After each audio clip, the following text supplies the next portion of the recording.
Hello बच्चों, let's see the question. So the question says, who coined the term taxonomy? So इस question में key concept है to understand what is first of all taxonomy. So taxonomy एक ऐसा science है जिसमें it involves the classification of organisms. So organisms को हम किस में classify करते हैं? सो हमारे पास कुछ होते हैं टेक्सोनोमिक रैंक्स या कैटेगरीज. सो इन टेक्सोनोमिक रैंक्स में या कैटेगरीज में हम ऑर्गेनिजम्स को क्लासिफाई करते हैं.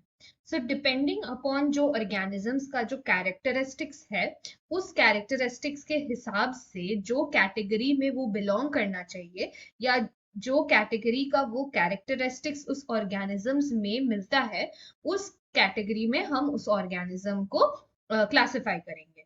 तो this process of classification of organisms is known as the taxonomic taxonomy. So taxonomic ranks कौन से होते हैं? Like for example taxonomic ranks are like kingdom, then there is phylum, फिर आता है क्लास, फिर है ऑर्डर, फिर है फैमिली, फिर आता है जीनस और फिर आता है स्पीशीज. सो हम ऑर्गेनिजम्स को इन टेक्सोनोमिक रैंक्स में क्लासिफाई करते हैं according to the taxonomic hierarchy, जिसमें हमने देखा कि स्पीशीज सबसे बेसिक सब यूनिट है. सो सबसे basic category of classification is the species, और स्पीशीज में सबसे specific, so species is the most specific taxonomic rank. So ये जो taxonomy का जो classification था, so this was first termed by the scientist A.P. Kandol.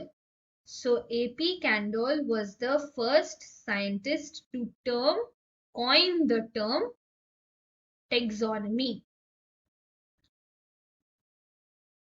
So therefore, the final answer for the given question is that who coined the term taxonomy is A.P. Kandol. So he was the first one to coin the term taxonomy for this process of classifying organisms. So this is our final answer. Hope you understood this well. Best of luck. Thank you.